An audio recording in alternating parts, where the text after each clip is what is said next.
Hello everyone, this is Umair. तो एक नई वीडियो के साथ हाजिर हुआ हूँ जिसमें हम डिस्कस करेंगे कि बैचलर्स जर्मनी में कैसे किया जाए। तो अगर आप जर्मनी के लिए प्लान कर रहे हैं बैचलर्स करने के लिए तो हम इस वीडियो में वो देख रहे हैं। तो सबसे पहले तो जो बैचलर प्रोग्राम्स हैं जर्मनी में वो मोस्टली जर्मन लैंग्वेज में हैं।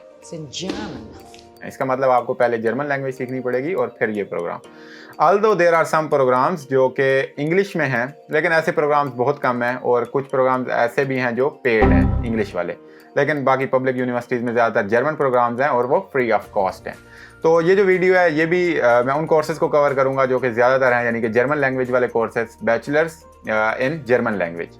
तो वो वाले हम कोर्सेज देखेंगे और उसकी रिक्वायरमेंट्स देखेंगे कि पाकिस्तान से या इंडिया से जो स्टूडेंट्स आना चाह रहे हैं उनके लिए क्या रिक्वायरमेंट्स हैं, वो कब जो है ना इन प्रोग्राम्स के लिए अहल करार पाते हैं। तो सबसे पहले तो ये कि जैसे हमारे यहाँ होता है कि 12 साल के बाद आपको यूनिवर्सिटी में एडमिशन मिल जाता है और फिर आप वहाँ 4 साल में ग्रेजुएशन करते हो। लेकिन यहाँ पे जो है सीन थोड़ा सा डिफरेंट है। यहाँ पे 12 साल के बाद आपको एडमिशन नहीं मिलता, बल्कि 13 साल के बाद एडमिशन मिलता है। 13 ईयर्स ऑफ एजुकेशन चाहिए यूनिवर्सिटी में एडमिशन के लिए, और उसके बाद आपका बैचलर 3 साल का होता है।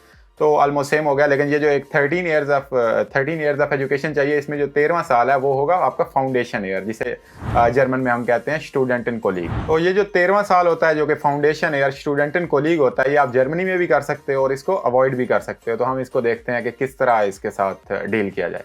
तो सबसे पहले तो स्टूडेंट्स की 2 कैटेगरीज बन जाएंगी जो कि आ रहे हैं। एक तो या उन्होंने एक कैटेगरी उन लोगों की जिन्होंने ए लेवल किया हुआ है, और दूसरी कैटेगरी उन लोगों के लिए जिन्होंने एफएससी या इंटरमीडिएट किया हुआ है।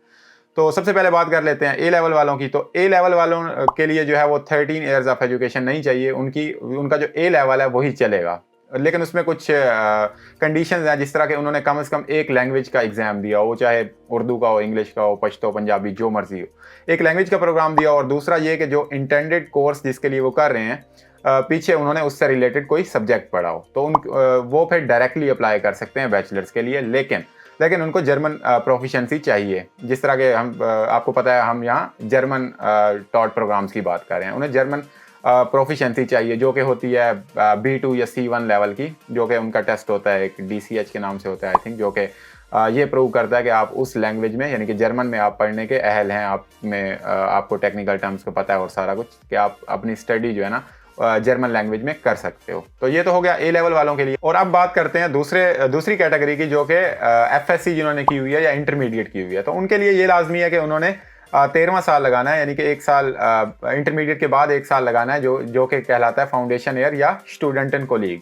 तो स्टूडेंट इन कोलीग क्या होता है, इसमें आपको सब्जेक्ट पढ़ाते हैं, टेक्निकल सब्जेक्ट आपके इंटेंडेड कोर्स से मुतालिक, यानी कि आपको एक तरह से फ़र्ज़ करें अगर आप इंजीनियरिंग में जा रहे हैं तो आपको मैथ पढ़ाएंगे वहाँ, और आपको टेक्निकल जर्मन भी पढ़ाएंगे जो आप बाद में पढ़ेंगे, क्योंकि मीडियम ऑफ इंस्ट्रक्शन जो है वो जर्मन होगा। लेकिन इस स्टूडेंट इन कोलीग में दाखिले के लिए इटसेल्फ आपके पास जर्मन प्रोफिशिएंसी होनी चाहिए, जो कि मिनिमम B1 है। B1, B2, C1 कोई भी चलेगा, लेकिन मिनिमम रिक्वायरमेंट B1 है। तो इसमें एक टेस्ट होता है। पहले तो स्टूडेंट इन कोलीग में दाखिले के लिए एक टेस्ट होता है जिसका नाम होता है ऑफनामा प्रूफिंग। तो पहले तो आपने ये टेस्ट देके स्टूडेंट एंड कोलीग में एडमिशन लेना होता है, वो 1 साल का जो फाउंडेशन ईयर है। अब इसमें जो फाउंडेशन ईयर है वो भी 5 तरह का होता है, जिस तरह के इंजीनियरिंग वालों के लिए और होता है, मेडिकल वालों के लिए और होता है, आर्ट्स वालों के लिए और होता है, लिंग्विस्टिक वालों के लिए और होता है। तो वो आपने जो है अपना रिस्पेक्टिव फाउंडेशन ईयर सेलेक्ट करना है, और उसके बाद उसके लिए आपने एक टेस्ट देना है, जो कि एक fill in the blanks type test होता है, यानी कि आपकी जर्मन वो टेस्ट कर रहे होते हैं कि आपकी B1 लेवल की है, क्योंकि वो इनिशियल रिक्वायरमेंट है उसकी।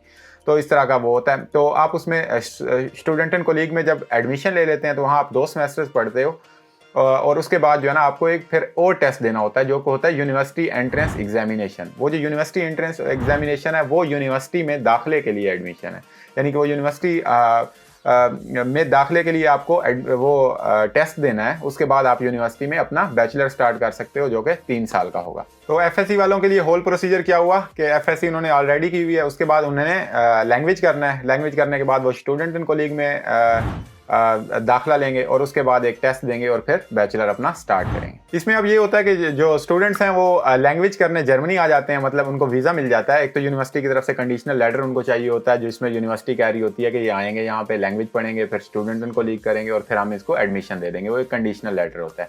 तो आप लैंग्वेज बेस पे जो है जर्मनी आते हो, यहाँ पे लैंग्वेज सीखते हो, और उसके बाद फाउंडेशन ईयर में एडमिशन लेते हो, 1 साल वो करते हो और उसके बाद एग्ज़ाम देके यूनिवर्सिटी में अपना बैचलर स्टार्ट करते हो। तो ये तरीका जो है ना थोड़ा सा है तो बड़ा, लेकिन अच्छा तरीका है मैं इसे कहूँगा, क्योंकि इसमें जो है ना आप जर्मन लैंग्वेज जो है ना वो यहाँ आके सीख रहे होगे, यहाँ के इन्वायरमेंट के मुताबिक।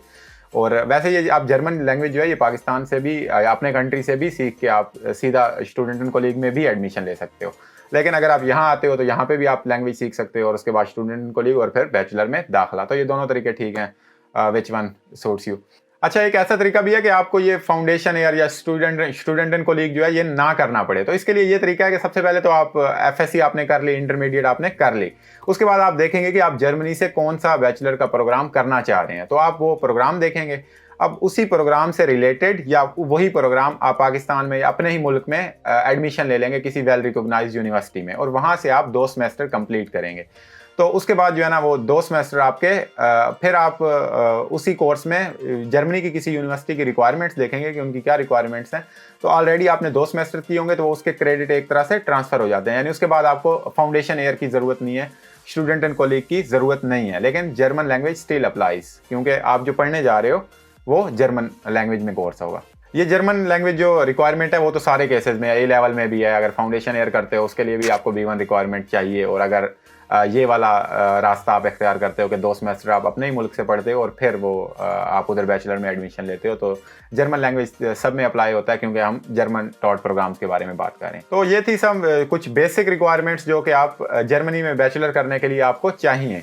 तो अगर इसके अलावा आपका कोई क्वेश्चन हो स्टूडेंट एंड कोलीग से, या फिर वो इनिशियल टेस्ट है, या फिर यूनिवर्सिटी एंट्रेंस एग्जामिनेशन से, तो उसके लिए मैं अलग वीडियो भी बना सकता हूँ कि वो किस तरह होता है, स्टूडेंट एंड कोलीग में एडमिशन किस तरह लेते हैं, और कौन से वो जो डिफरेंट टाइप्स के होते हैं उनमें से आप कौन सा सेलेक्ट करते हैं, everything. So you can comment down your concerns. Normally मैं सारे कमेंट्स का रिप्लाई करता हूँ जो भी नीचे क्वेश्चंस पूछे जाते हैं। तो इसके अलावा आप इंस्टाग्राम पे या मैसेंजर पे भी रब्ता कर सकते हैं। तो आज के लिए फिर इतना ही, मिलते हैं फिर नेक्स्ट वीडियो में। बाय।